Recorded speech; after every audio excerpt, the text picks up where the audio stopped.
गोपालगढ़ जाटों का खास इलाका, जहां कांग्रेस ने एक छत्र राज किया। परसराम मदेरणा यहां की राजनीति के बाजीगर रहे। अब यहां राजनीति में बहुत बदलाव आ गया है। बीच में बीजेपी ने और फिर हनुमान बेनीवाल की पार्टी ने जीत हासिल कर सबको चौंका दिया था, लेकिन इस बार यहां हवा का रुख जरा जुदा है। पाली लोकसभा क्षेत्र का गोपालगढ़ विधानसभा रिजर्व सीट है। यहां वर्तमान में आरएलपी के विधायक हैं और आगामी विधानसभा चुनाव में यहां पर बीजेपी और कांग्रेस में मुकाबला होता नजर आ रहा है। अब गोपालगढ़ में आज की स्थिति यह है, चूंकि सीट रिजर्व हो गई तो जो जाट जो ज्यादा वोट है वो वोटर्स बिल्कुल न्यूट्रल हो गए। उनको अब एमएलए कौन बनेगा कौन नहीं उसका ज्यादा उनका कोई है नहीं। यही वजह है कि पिछली बार आरएलपी वहां से जीती। गर्ग बिल्कुल नए थे और आते चुनाव जीत गए, कांग्रेस हारी। आज का सिनेरियो ये है कि अब जब क्योंकि चुनाव अब नजदीकी है, तो आज पहली बात तो ये होगी भोपालगढ़ में कि कांग्रेस टिकट किसको देती है, ये कांग्रेस टिकट नंबर 1, नंबर 2 किस गुट को देती है, तो उस पर भी डिपेंड करेगा। बद्री गुट को मिलेगा तो हो सकता है जो दिव्या गुट है वो उनकी खिलाफत करे। चुनावी चौखट पर सजी चौसर पर पहले कांग्रेस की बात कर लेते हैं। यहाँ कांग्रेस दो धड़ों में बंटी है, मदेरणा गुट और जाखड़ गुट। मदेरणा का मतलब तो आप समझ ही चुके हैं। अब दिव्या मदेरणा और जाखड़ बद्रीराम जाखड़ जो सांसद भी रह चुके हैं।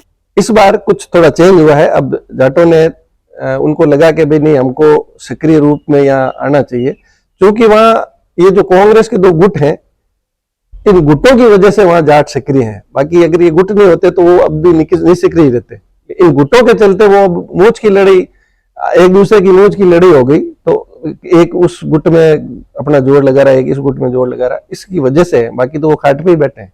बीजेपी का कुछ खास मसला नहीं है। पूर्व एमएलए कमसा मेघवाल यहाँ फिर से मैदान मारने को उतारू है, लेकिन डांगी यहाँ कमसा की जगह बीजेपी से दावेदारी जता रही है। मैं विश्वास दिलाता हूँ हनुमान बेनीवाल आपके लिए हर वक्त आगे की पंक्ति में खड़ा मिलेगा, पीठ दिखा के नहीं भागेगा।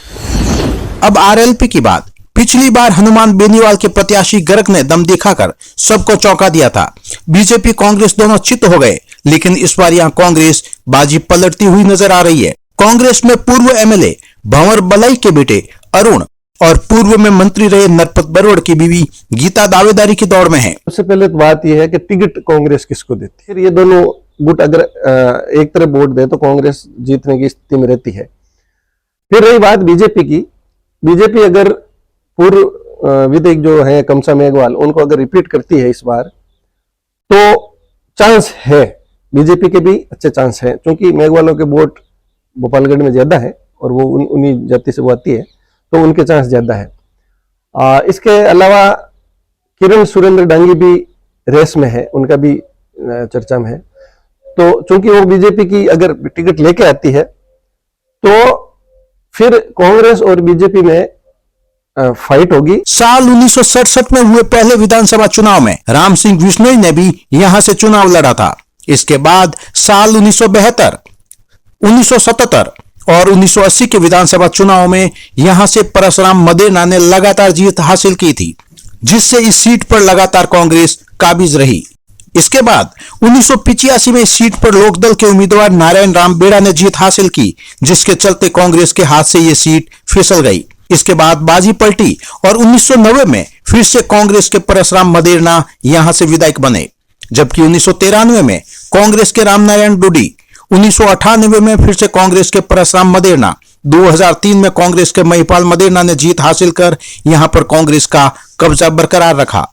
बीजेपी के कमसा मेघवाल 2008 और 2013 में 2 बार लगातार विजयी हुई।